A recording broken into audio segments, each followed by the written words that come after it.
लेकिन दूसरा उधेड़ उम्र पुलिस ऑफिसर मेरे सरापे का जायजा ले रहा था। कहने लगा, सर आपका रैंक क्या है? आपके कांधों पर कोई फूल नहीं, कोई फीता नहीं, आपकी कैब की कलगी भी गायब है। मैंने बड़े राजदाराना अंदाज में उसके करीब आकर कहा, मैं एक सीक्रेट मिशन पर जा रहा हूँ, मुझे अपना रैंक छुपाने के लिए कहा गया है। मगर ये पुलिस ऑफिसर शायद फौज में लांस नायक वगैरह रह चुका था। बोला, सर ऐसा तो इमरजेंसी में होता है और गुजरात में ऐसी कोई इमरजेंसी नहीं है। ऑफिसर लोग हमेशा अपने रैंक, कागजात और पे बुक के साथ सफर करते हैं। क्या मैं आपकी पे बुक देख सकता हूँ? मैं यूं ही जेबों में हाथ डालने लगा। सूरत हाल खासी मुश्तबा हो गई थी। दूसरे मुसल्ला पुलिस वाले भी मेरी जीप के पास आकर खड़े हो गए थे। मैंने कहा, कह जो दिया, मेरा सीक्रेट मिशन है, मुझे पे बुक भी साथ ले जाने की इजाजत नहीं। तजुर्बेकार पुलिस ऑफिसर बोला, सॉरी सर, आपको हमारे साथ पुलिस स्टेशन चलना होगा। एक बार तो मैं अपनी जगह से हिल गया। ये पुलिस ऑफिसर तो मुझे किसी बहुत बड़ी मुसीबत में फंसा देगा। मेरा वहाँ कमांडो एक्शन करना भी बेकार था। मेरे इर्द गिर्द कोई 15-20 पुलिस वाले राइफलें उठाए खड़े मुझे मशकूक नजरों से देख रहे थे। मैंने एक बार फिर उधेड़ उम्र पुलिस ऑफिसर को सीक्रेट मिशन के नाम पर कायल करने की कोशिश की,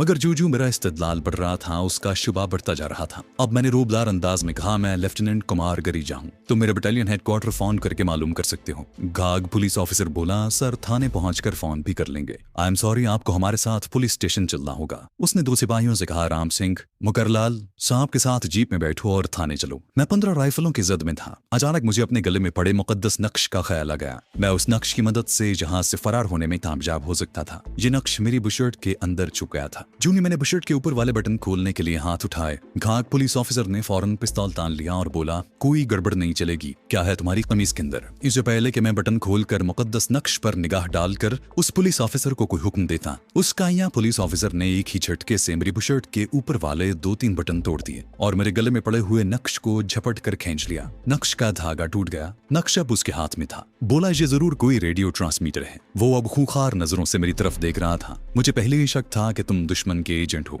अब साथ ही नौजवान पुलिस ऑफिसर भी चौकन्ना हो गया था। तजुर्बेकार पुलिस ऑफिसर ने मुकद्दस नक्श अपने रुमाल में लपेट कर जेब में रख लिया। ये मेरे लिए बहुत बड़ा नुकसान था। घाघ पुलिस ऑफिसर गिरजा, इसकी तलाशी लो। मैंने एक बार फिर उस पर रोब डालना चाहा, मगर उसके पिस्तौल का रुख मेरी तरफ ही था। मेरी जेब से करेंसी नोट, तमीज के अंदर से खंजर, जहरीले सिगरेटों का पैकेट और लाइटर निकाल कर कब्जे में ले लिया गया। खंजर देखकर पुलिस ऑफिसर के चेहरे पर मानी खेज मुस्कुराहट नमूदार हुई और बोला, ये खंजर कहाँ से आ गया? तुम ही वो डकैत हो जिसकी हमें खोज थी। उसने फौरन मुझे पुलिस गार्ड के साथ अपनी बंद गाड़ी में बिठाया और दूसरे पुलिस ऑफिसर को ऑर्डर दिया, तुम इधर ही ठहरो, इस डकैत का साथी भी आता होगा, उसको भी अरेस्ट कर लेना। मैं पुलिस के नरगे में था। कमांडो बेबस हो गया था। शेर को पिंजरे में बंद कर दिया गया था। मेरे हाथ अभी बांधे नहीं गए थे। मेरा मुकद्दस नक्श पुलिस ऑफिसर की जेब में था। सांप का मनका वो मेरी जेब से नहीं निकाल सके थे। ये एक छोटा सा शहर था। अब मैं उसका नाम भूल गया हूँ। थाना भी मुख्तसर था। मैं राइफल बरदार पुलिस की हिरासत में थाने के कमरे में खड़ा था। अगर मैं 1-2 मार भी देता तब भी वहां से फरार नहीं हो सकता था। राइफल की एक ही गोली मुझे ठंडा करने के लिए काफी थी। पुलिस ऑफिसर की निगाहें मुझ पर जमी हुई थी। वो फोन का रिसीवर उठाकर बोला, बाबू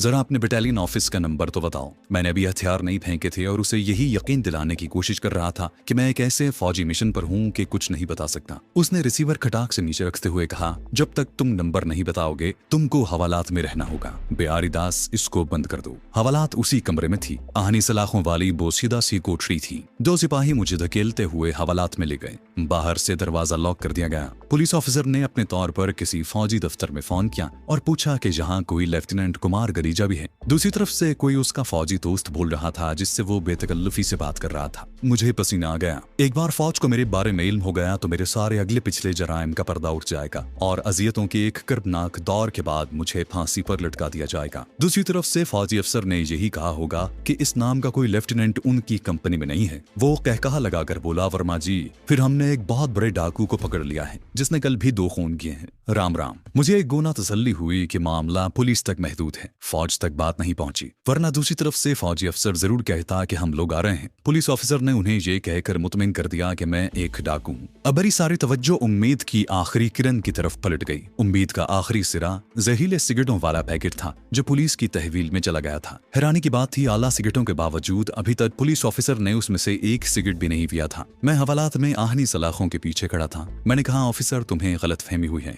मैं डाकू नहीं हूँ, इंडियन फौज का अफसर हूँ और सीक्रेट मिशन पर हूँ। कल बाद में तुम्हें मुझसे मुआफिया न मांगनी पड़े। घाघ पुलिस ऑफिसर ने डायल पर कोई नंबर घुमाते हुए कहा, भोपत जी, ये तो अब बड़ौदा पुलिस ऑफिसर के एसपी साहब ही फैसला करेंगे कि तुम असल में कौन हो और किस सीक्रेट मिशन पर जा रहे हो। उसने मेरे देखते ही देखते बड़ौदा पुलिस हेडक्वार्टर में एसपी को फोन पर मेरे बारे में सब कुछ बता दिया। फिर यस सर कहते हुए फोन बंद कर दिया और मूंछों पर उंगलियां फेर कर बोला, एसपी साहब तुम्हें याद कर रहे हैं भोपत जी। और फिर खिलखिलाकर हंस पड़ा। वो तो कहते हैं कि तुम पाकिस्तानी जासूस हो। क्यों भोपत जी, क्या ख्याल है तुम्हारा मेडिकल चेकअप न कर लिया जाए? एसपी साहब ने भी मुझे ये हुक्म दिया। अब तो मैं बिल्कुल नाउम्मीद हो गया। बात खत्म हो रही थी, मैं तबाही की तरफ जा रहा था। मैंने खुद को हिंदू जाहिर किया था। 1 मिनट के बाद उनको मालूम हो जाएगा कि मैं हिंदू नहीं मुसलमान हूँ और ये बात हतमी तौर पर मुझे पाकिस्तानी जासूस साबित कर देगी। मैंने गर्दन झटक कर बेनियाजी से कहा, मेडिकल चेकअप भी करके देख लो। अच्छा, मुझे जरा एक सिगरेट तो पिला दो महाशय जी, मेरी डिबिया में से। मेरी डिबिया मेरे खंजर के साथ मेज पर पड़ी थी। पुलिस ऑफिसर जेब से मेरे मुकद्दस तावीज को निकाल कर उसका मुआयना कर रहा था। मेरे देखते ही बोला, इससे सिग्नल कहाँ करते हो? मैंने जल्दी से कहा, मेरे पास लाओ बताता हूँ। उसने एक मकरूह कहका लगाया और मुकद्दस तावीज दराज में बंद कर दिया। बोला, ये तो अब बड़ौदा के एसपी साहब को ही बताना और वहां जाकर बहादुर सिंह जरा इसका मेडिकल चेकअप तो करो, मालूम करो ये हिंदू है कि मुसलमान। बहादुर सिंह सलाखों के पास आ गया। उसने हुक्म दिया, कपड़े उतारो।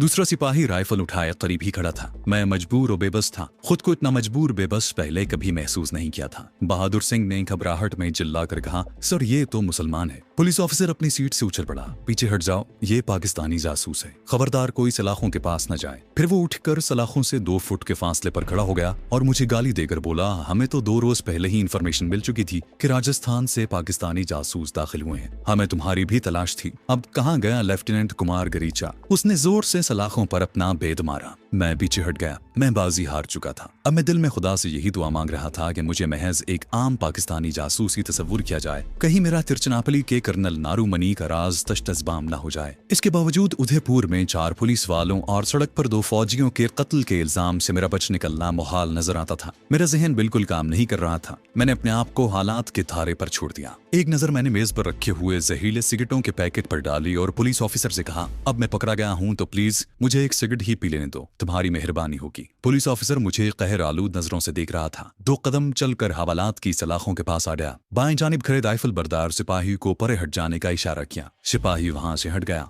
पुलिस ऑफिसर के चेहरे से एक रख्तगी गायब हो गई। उसने राजदाराना अंदाज में आहिस्ता से कहा, अगर तुम मुझे ये बता दो कि भारत में तुम्हारे साथी जासूस कहाँ कहाँ हैं, तो मैं तुम्हें सिगरेट भी पिला दूंगा, खाना भी खिलाऊंगा और वादा करता हूँ कि तुम्हारी सजा भी कम करवा दूंगा। मैंने भी उसी राजदाराना अंदाज में जवाब दिया, पहले मेरे साथ एक सिगरेट पियो। वो बोला, मैं सिगरेट नहीं पीता, इस चौकी में कोई भी सिगरेट नहीं पीता, तुम्हारे लिए चाय मंगवाता हूँ। उसने उसी वक्त एक सिपाही को हुक्म दिया कि मेरे लिए चाय और बिस्किट लाए जाएं। मेरा मंसूबा शुरू होने से पहले ही नाकाम हो गया था। वहाँ कोई भी सिगरेट नहीं पीता था। अब मेरा टारगेट मेरा मुकद्दस नक्श था। मैंने पुलिस ऑफिसर से कहा कि अगर वो मेरा तावीज दे दे तो मैं उससे पूरा तावन करूंगा। उसने ऐसा करने से इनकार करते हुए कहा, एसपी बड़ौदा ने मुझे हुक्म दिया है कि तुमसे जो कुछ बरामद हुआ है वो हरगिज तुम्हें वापस न दिया जाए। वो कहते हैं हो सकता है कि इनमें से कोई शय में जहर हो और तुम खुदकुशी कर लो। मैंने उसे बहुत मजबूर किया, हर किस्म का लालच दिया, मगर वो मुझे मेरा मुकद्दस नक्श वापस करने पर राजी न हुआ, बल्कि मेरे बेहद इसरार पर उसे शक पड़ गया कि जरूर इस मुकद्दस नक्श में कोई खतरनाक बात है। वो बोला, ये तावीज मैं तुम्हें नहीं दे सकता। वैसे अगर तुम मुझे अपने साथी जासूसों के बारे में बता दो तो मैं तुम्हें बड़ौदा पुलिस के टॉर्चर से बचा लूंगा।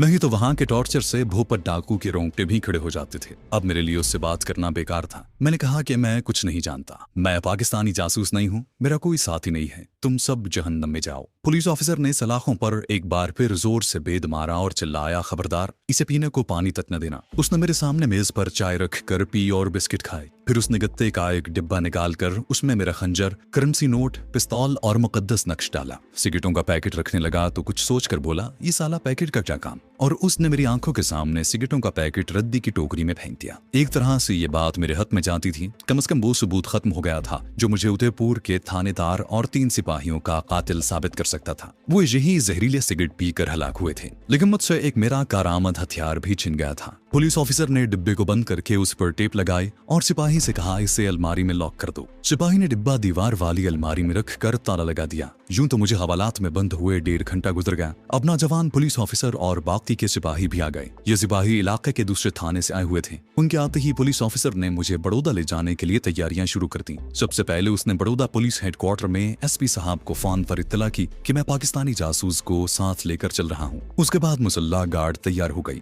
मुझे हथकड़ी लगाकर हवालात से बाहर निकाला गया। जब से मैंने रजाकाराना तौर पर कमांडो मिशन शुरू किया था, मुझे पहली बार हथकड़ी लगी थी। मुझे एक ऐसी गाड़ी में मुसल्लाह गार्ड पुलिस के नर्रे में बिठाया गया जो कैदियों की गाड़ी थी और जिसकी बंद 4 दीवारी में सिर्फ ऊपर छोटे छोटे हवादान और रोशनदान बने हुए थे। बड़ौदा वहां से 1.5 घंटे की मुसाफत पर था। दोपहर के 3 बजे मुझे लेकर चला गया। कुछ मालूम नहीं बंद गाड़ी कहां से गुजरी। 1.5 घंटे बाद मुझे बाहर दूसरी गाड़ियों, ट्रकों और लोगों की आवाजें सुनाई दी। हम बड़ौदा शहर में दाखिल हो गए थे। बड़ौदा पुलिस हेडक्वार्टर पहुंचकर गाड़ी ने मुझे लारी से उतारा। वहां के सिपाहियों ने मेरी जामा तलाशी ली। पुलिस ऑफिसर मेरे साथ था। वो हथकड़ी समेत मुझे बड़ौदा पुलिस के एसपी के दफ्तर में ले गया। गंजे सर और पत्थर जैसे स्याह चेहरे वाला ये मरहट्टा पुलिस एसपी शक्ल ही से संगदिल और बेरहम लगता था। मुझ पर एक तहर आलूद नजर डालकर कुर्सी से उठा। बेद उसके हाथ में था। मेरे करीब आकर बेद से मेरी ठूड़ी ऊपर करके कहा, यहाँ तुम्हारे दूसरे साथी कहाँ हैं? फिर मेरे जवाब का इंतजार किए बगैर छोटे छोटे नोकीले दांत निकालकर रियाकाराना अंदाज में मुस्कुराया और बेद मेरे हलक में थोड़ा सा दबाकर बोला,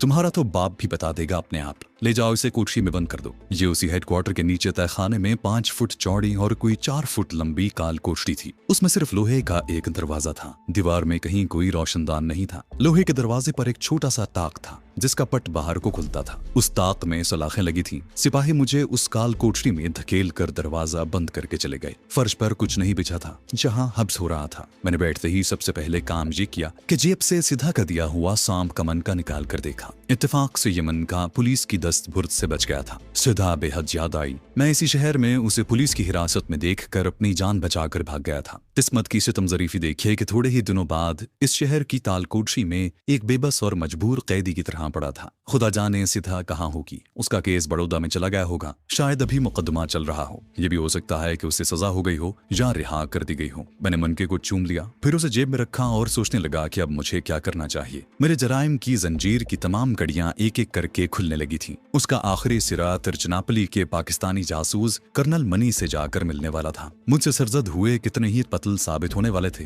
फांसी मेरे मुकद्दर में लिखी थी। मुझे मरने से खौफ नहीं आ रहा था। जब यहाँ के उकूबत खाने में दी जाने वाली अजियतों का ख्याल आता तो जिस्म के रोंगटे खड़े हो जाते थे। एक बात तय थी कि मैं किसी हालत में भी बम्बई में रिहाइश पजीर पाकिस्तानी एजेंट हकीम सुलेमान शाह का नाम जबान पर नहीं लाऊंगा। मैं खुदा से दुआ मांगने लगा कि ऐ खुदा मुझे तौफीक अता फरमा कि मैं दुश्मन की अकूबत हिम्मत और सब्र से बर्दाश्त कर जाऊं और अपने पाक वतन के साथ गद्दारी का मुर्तकिब न हूं। खुदा जाने उस काल कोठरी में पड़े पड़े कितना वक्त गुजर गया था। हब्स और फजा की रतूबत की वजह से मेरा जिस्म मकरने लगा। दरवाजे का ताक खुला। किसी ने अखबार में लिपटा एक पैकेट अंदर फेंक दिया। उसमें एक सूखी रोटी थी। मैंने वही जहर मार कर खाई। मुझे प्यास लग रही थी मगर वहां पानी कहीं नहीं था। खामोशी से सब्र किए बैठ रहा। 2 स्याह-फाम आदमी मुझे खा जाने वाली नजरों से देख रहे थे। कोठरी के बाहर छत पर कमजोर बल्ब जल रहा था। उन्होंने मेरी आंखों पर पट्टी बांधी, मेरे बाजू पीछे रस्सी से जकड़े और अपने साथ लेकर चल पड़े। मैं एक बार जीना चढ़ा, एक बार सीढ़ियां उतरा, सपाट फर्श पर कुछ दूर चला जहां मुझे जंजीरों की झनकार सुनाई दी। मुझे पकड़कर एक बार फिर सीढ़ियों से उतारा गया। फिर मेरी आंखों की पट्टी खोल दी गई।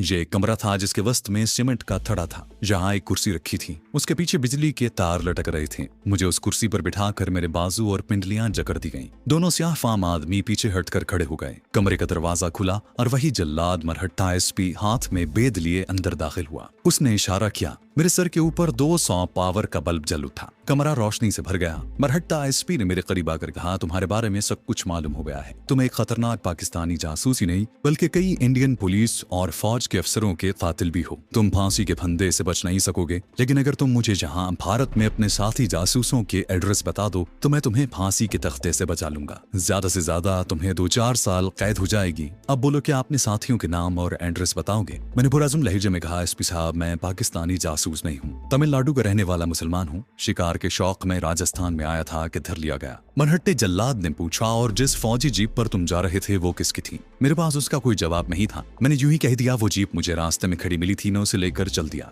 मरहट्टे एसपी ने चबूतरे पर पांव टिका दिए और मेरी तरफ झुक कर बोला, देखो हमारे पास तिरुचिरापल्ली और दिल्ली से तुम्हारी फाइल की फोटो स्टेट कॉपी आ गई है। तुम्हारी कोई बात हमसे छुपी नहीं है। बेहतर यही है कि तुम अपने साथियों के नाम और एड्रेस बता दो, वरना यकीन करो कि तुम यहाँ की अजियत बर्दाश्त न कर सकोगे। मैंने कोई जवाब न दिया। वो बोलता गया। मैंने चुप साध ली। उसने इशारा किया। मेरे सामने एक स्याहफाम आदमी ने दीवार में लगा बिजली का बटन दबा दिया। मुझे एक जबरदस्त झटका लगा और बिजली की लहर से मेरा सारा जिस्म झंझना उठा। करंट खत्म हो जाता और फिर मेरे जिस्म को झंझना कर रख देता। मेरे जिस्म से जैसे जान निकल गई। मुझे अपने जिस्म के किसी उज़्व का एहसास न रहा। तीसरे झटके में मेरी गर्दन कुर्सी की पुश्त से टकराई और मैं बेहोश हो गया। होश आया तो उसी जगह कुर्सी पर जकड़ा हुआ था। मराठे एसपी ने दोबारा इशारा किया। एक बार फिर मुझे बिजली का शदीद झटका लगा। अब मेरे हलक से बेख्तियार चीख निकल गई। फिर मुझे होश न रहा। ये अजियत सारी रात जारी रही और वो हर बार मुझसे भारत में मुकीम मेरे साथियों की एड्रेस पूछता। मैं नफी में सर हिला देता।